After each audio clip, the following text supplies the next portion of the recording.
안녕하세요. 돈공부 채널의 머니킹 메이커입니다. 가족들이 모여서 유쾌한 이야기만 한다면 좋겠지만 부모 자식 간에 한 번쯤은 결론을 내야 할 문제이면서 쉽게 화두에 올리지 못하는 일이 증여와 상속 관련 문제입니다.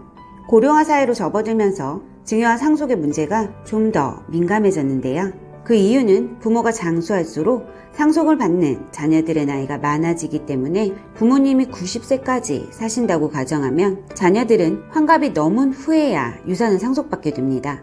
이른바 노노상속이라 부르는데요. 노노상속은 사회적으로도 바람직한 현상은 아니라고 합니다. 자산이 젊은 층에게 옮겨가지 않고 고령자에서 고령자로 또다시 이동하다 보니 사회 전체의 소비가 줄어들어 경제 활성화에 걸림돌로 작용할 수도 있습니다. 반대로 부모님들이 일찍 증여를 했다가 홀대를 받는 이야기들이 끊임없이 나오고 있어 심지어 증여한 재산을 돌려받으려고 자식을 상대로 소송을 제기하는 일도 다반사라고 합니다. 반면 자녀들의 푸념은 한참 목돈이 필요한 40, 50대가 지나서 자산이 늘어봐야 소용이 없다는 입장인데요. 그래서 오늘은 이해관계가 복잡하고 민감한 부분이지만 세금 폭탄과 재산 분쟁의 소지를 줄일 수 있는 증여와 상속에 관해 알아보겠습니다. 오늘의 돈 공부 시작해볼까요? 증여와 상속의 의미. 증여란 본인 소유의 재산을 무상으로 수여하겠다는 의사를 밝히는 것으로 상대방이 이를 수락하면 재산에 대한 권리를 이전하는 것을 말합니다. 반면 상속이란 재산 소유자가 사망하는 경우 법에 따라서 친족이 이를 승계받는 것으로 상황에 따라 상속은 승계를 거부할 수도 있습니다. 상속과 증여의 공통점으로는 다른 사람에게 자신의 재산을 무상으로 이전하는 것으로 상대방이 거부하면 이루어질 수 없습니다. 또한 각각의 상황에 따라 세금이 발생합니다. 상속과 증여의 차이점으로는 상속은 생존하고 있는 사람과 이루어지고 증여는 재산의 소유자의 사망으로 이루어지게 됩니다. 또한 증여는 타인에게도 가능하지만 상속은 사촌 이내에 반개 혈족까지만 가능합니다. 상속 순위 1위 직계 비속. 단 배우자는 상속분의 1.5배를 더 상속받을 수 있습니다. 2위 직계 존속. 3위 형제 자매. 4위 반개 혈족. 세금. 증여세와 상속세는 국가에 납부하는 국세로 별도의 소득 활동 없이 무상의 자산이라는 부분에 초점을 맞추고 거두는 세금을 말합니다. 하지만 반대 입장으로는 현재 자산의 소유자는 본인의 노력으로 자산을 취득했고 소득활동 당시 소득세를 모두 부과했기 때문에 이중과세라는 이유로 폐지를 요구하고 있습니다.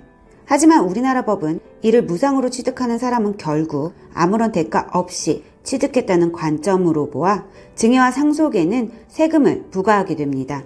증여세와 상속세를 계산하기 전에 먼저 과세표준을 이해해야 합니다. 과세표준이란 세금을 부과하기 위한 기준으로 소득, 재산, 소비에 따라 과세를 하기 위해 구간을 나누고 그에 맞는 세금액을 결정하는 기준이 되는 표를 말합니다. 절세 방법. 최근 자녀들에게 일찌감치 자산을 증여하라는 사람들이 늘어나고 있고 2020년 지난해만 해도 43조 6,134억 원에 이르는 자산이 증여되었습니다. 이는 빠른 증여로 세금 부담을 줄이기 위해서인데요. 증여에도 요령이 있고 요령을 알면 절세 효과를 볼 수 있습니다. 반대로 어설픈 절세는 세무조사라는 부메랑으로 돌아올 수 있으니 각별히 주의하셔야 합니다. 증여세 절세를 위한 기본으로는 분산입니다. 증여자를 분산시키면 증여세를 아낄 수 있고 절세를 위해 증여 순서를 잘 짜는 것도 매우 중요합니다. 예를 들면 할아버지와 아버지 모두에게 증여를 받는다면 할아버지에게서 먼저 증여를 받는 것이 유리합니다. 아버지에게 증여를 받을 때와 달리 할아버지에게 증여를 받을 때는 할증 세액이 추가되는데 할아버지로부터 먼저 증여를 받아야 증여 공제를 적용받아 과세표준을 줄이고 할증 세액을 줄일 수 있습니다. 또한 같은 사람에게 2번 이상 증여를 받는다면 증여 가액 계산에 주의해야 합니다. 상속세 및 증여세법은 10년 이내에 1,000만 원 이상을 증여해준 사람으로부터 추가로 재차 증여를 받는다면 종전 증여액과 새로운 증여액을 합산해 증여세를 신고하도록 하고 있습니다. 일명 쪼개기 증여로 증여공제를 중복받거나 세율을 낮추는 것을 막기 위함입니다. 증여자가 직계 존속이라면 그 배우자가 증여해준 자산까지 재차 증여 합산을 해야 추가 증여세를 피할 수 있습니다. 증여세 공제. 증여세는 10년 동안 증여받은 과세가액을 합쳐서 공제한 뒤에 과세하게 되는데요.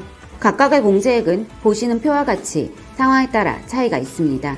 전문가들은 대체로 상속보다 증여가 유리하다고 판단합니다. 모든 재산은 증여와 상속이 가능하지만 일반적으로 부동산 자산이 증여와 상속의 가장 대표적인 예이기 때문에 시간이 지날수록 대부분의 자산 가치가 상승하게 됩니다. 그래서 대부분의 사람들은 상속인에게 미리 자산을 증여하는 것이 좋다고 판단합니다. 또한 부모님이 갑자기 사망하여 상속이 급하게 진행되는 경우도 많은데 급매 처분으로 크게 손해를 볼 가능성도 있습니다. 증여를 할 때에도 최소 10년 정도는 계획을 세우는 것이 좋습니다. 상속인이 사망한 시점에서 10년 이내 증여한 재산은 상속 재산으로 간주하여 과세되기 때문에 상속과 증여의 차이가 별반 다르지 않는 상황이 발생할 수도 있습니다. 전문가들은 3D 원칙을 강조합니다. 3D란 후계자 결정을 서두르고 세금과 불만을 최소화하라는 이야기입니다. 상속인 간의 분쟁을 피하기 위한 유언장 작성과 공증은 필수이고 상속 재산이 특정 1인에게 귀속될 경우도 있으므로 사전에 유류분을 고려한 상속 계산을 수립해서 준비하시면 더욱 좋습니다. 머니킹메이커는 언제나 더 많은 분들의 현명한 투자를 기원합니다.